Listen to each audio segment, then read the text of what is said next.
Hello, welcome to the first episode of Ballers Speak. Today I'm going to be talking about how the Lakers lost during the NBA's 2020 through 2021 season. The first reason is actually a result of their previous season where they won the championship. So they had a deep playoff run and there was a very short off season of maybe like a month or two.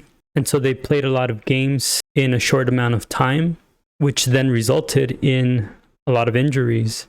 You could even tell during the beginning of the season, the Lakers looked like they were not really all there. It almost seemed like they were coasting, and there was lots of reports of them not even practicing or not practicing that much, which the assumption there was that they were just trying to get as much rest as possible. Of course, there was many injuries to players all over the NBA due to this shortened season. You know, you've had injuries to Kawhi, to Jamal Murray, just a bunch of other nagging injuries to many other players. And that was one of the downfalls of the Lakers. Of course, when you have AD down with a groin injury during the Lakers versus Suns series, a big factor of them losing that series. And of course, you had nagging injuries to KCP and to LeBron, who wasn't 100%. The Suns had an injury to CP3. He still played most games, so overall, Lakers had it worse with injuries there.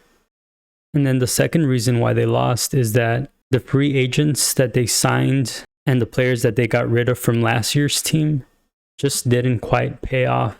So I'll start with the players that we lost. The first one is Danny Green, and I know he didn't shoot the ball from three during the playoffs as good as we wanted him to.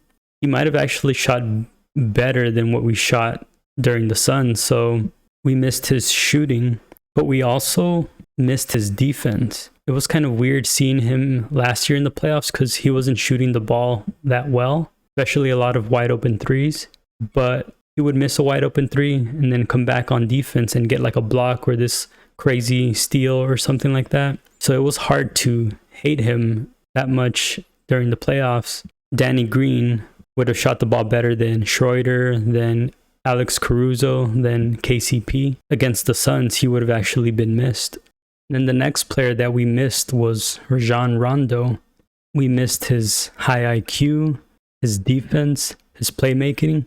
And if we compare him to Schroder, he actually stepped up big for us in the playoffs with scoring, where Schroder had a lot of poor performance when it comes to offense. So we definitely missed that. We also missed his playmaking because the Lakers offense was pretty terrible, especially when executing.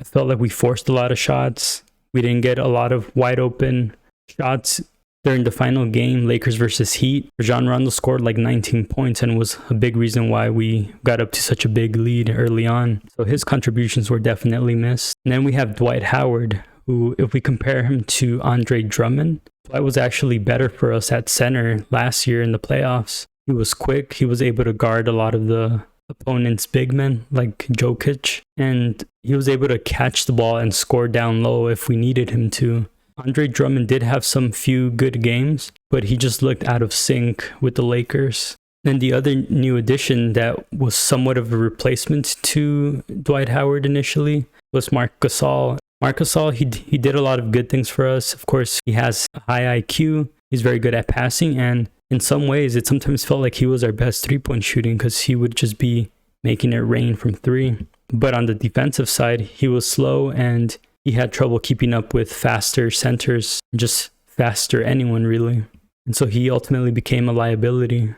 And then we have Trez. I love Trez's energy and he's able to finish around the rim, but his disadvantage is his size and his lack of defense for the most part, especially during the playoffs. Well, he didn't even really play against the Suns at all, so it felt like we were paying him $10 million for him to sit on the bench, so he didn't really contribute much to the team.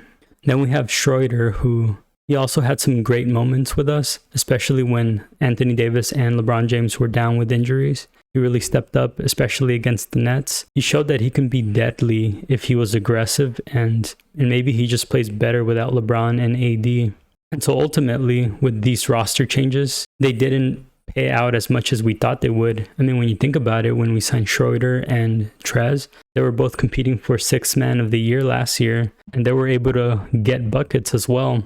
But they didn't do that on the Lakers. Just overall, they didn't play as good as we expected them to, and ultimately, if we had just kept our roster intact, if we had kept Dwight Howard, Danny Green, Rajon Rondo, I think we would have had a better shot. And so I'm hoping that now that the Lakers are going to get a much bigger offseason, Lakers can take that time to rest. And even during the start of the season, I wouldn't mind LeBron and Anthony Davis and our starters taking some games off every now and then, just to stay as fresh as possible for the playoffs. I get that LeBron doesn't want to do that because he wants to play every game and come out for the fans. I hope the Lakers do some load management. But overall, those are the reasons why I think the Lakers lost the season. But let me know your thoughts. Do you agree? Do you disagree with anything I've said so far? Let me know in the comments below. And if you like this video, please like, share, subscribe. And I will see you all next time.